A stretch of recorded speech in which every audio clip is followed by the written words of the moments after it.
I don't wanna see you, but you fall apart. Even though you told me to get back your heart, I still spin inside your orbit. Yeah. You say that I should probably start to walk away.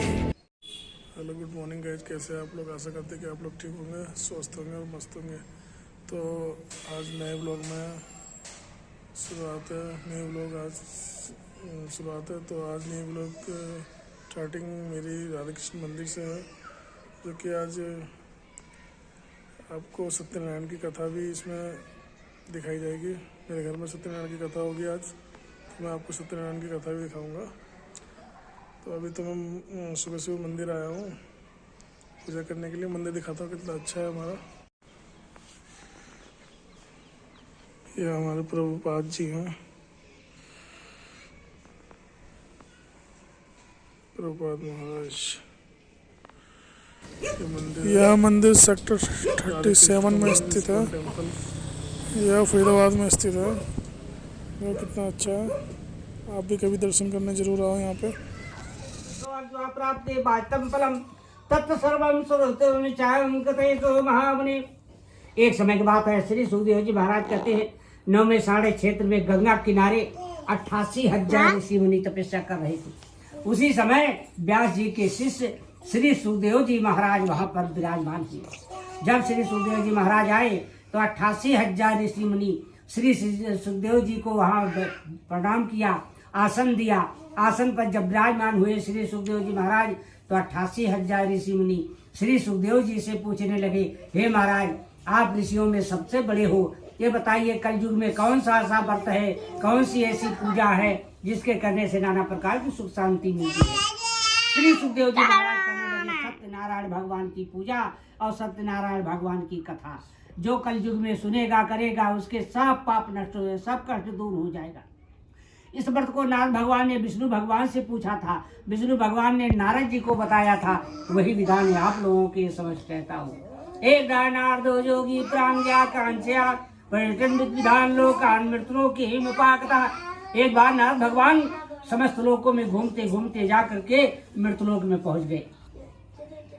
मृतलोक के प्राणियों को देखा, नाना प्रकार का कलेश, नाना प्रकार का दुख, नाना प्रकार का पाप करते हुए।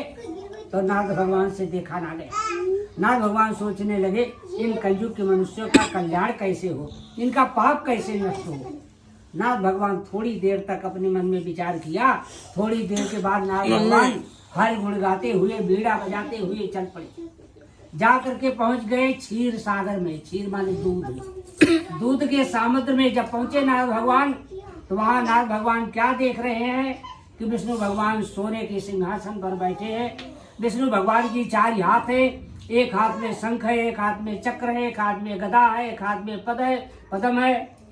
इस तरीके से चारों हाथों में सामान लिए हुए हैं और चक्रधारी विष्णु भगवान विराजमान है लक्ष्मी सहित। लक्ष्मी जब देखा नारद भगवान, तो उन्होंने सोचा कि ये तो बड़ी अति कृपा हुई, जो कि सबका दर्शन मिल गया।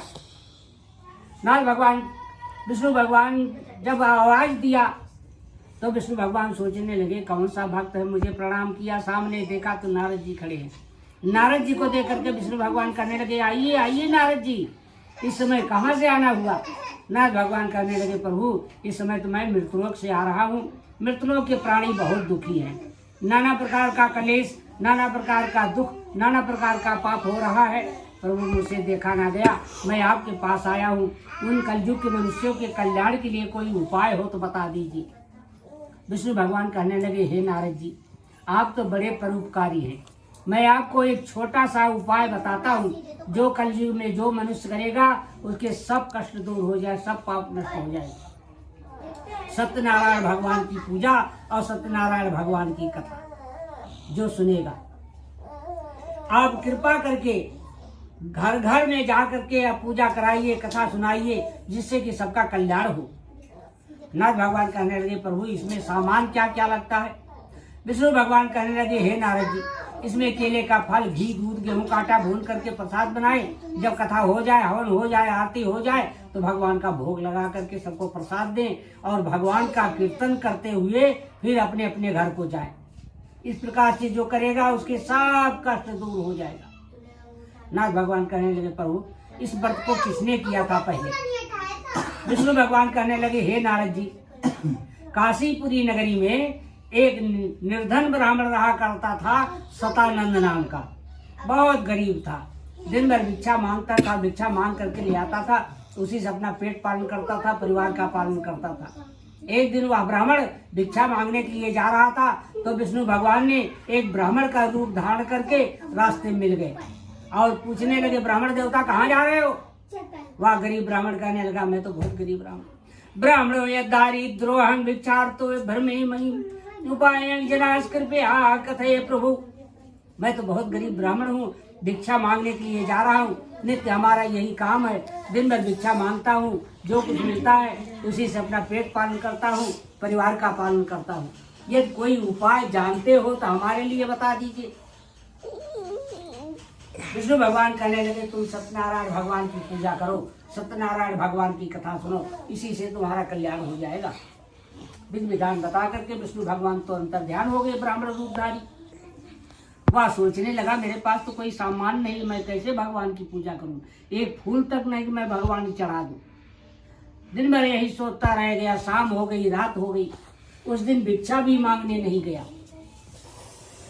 सवेरा हो गया, रात बीत गई, सवेरा हो गया, 4 बज गया, 4 बजे उठा, नहाया धोया, नहा धो करके झोली कंधे पर लिया और भिक्षा मांगने के लिए चल पड़ा और संकल्प ले लिया कि आज भिक्षा मांगने में आज जो कुछ मिलेगा सब मैं भगवान को अर्पण कर दूंगा, आज कुछ नहीं खाऊंगा। ऐसा संकल्प लिया। संकल्प ले करके गांव जा करके उसने भिक्षा मांगी, बहुत पैसे गए। शाम के समय लौटते समय घी दूध गेहूं काटा, अनेक प्रकार का मेवा मिष्ठान, अनेक प्रकार का फल लेकर के घर पर गया। भाइयों बंधुओं को बुलाया, ब्राह्मण को बुला करके सत्यनारायण भगवान की कथा सुना, पूजा किया, जिसके प्रभाव से वह धनवान पुत्रवान होकर के बहुत समय तक सुख भोग करके अंत में मरने के बाद वैकुंठ धाम को चला गया। बोलो सत्यनारायण भगवान की जय, दरबार की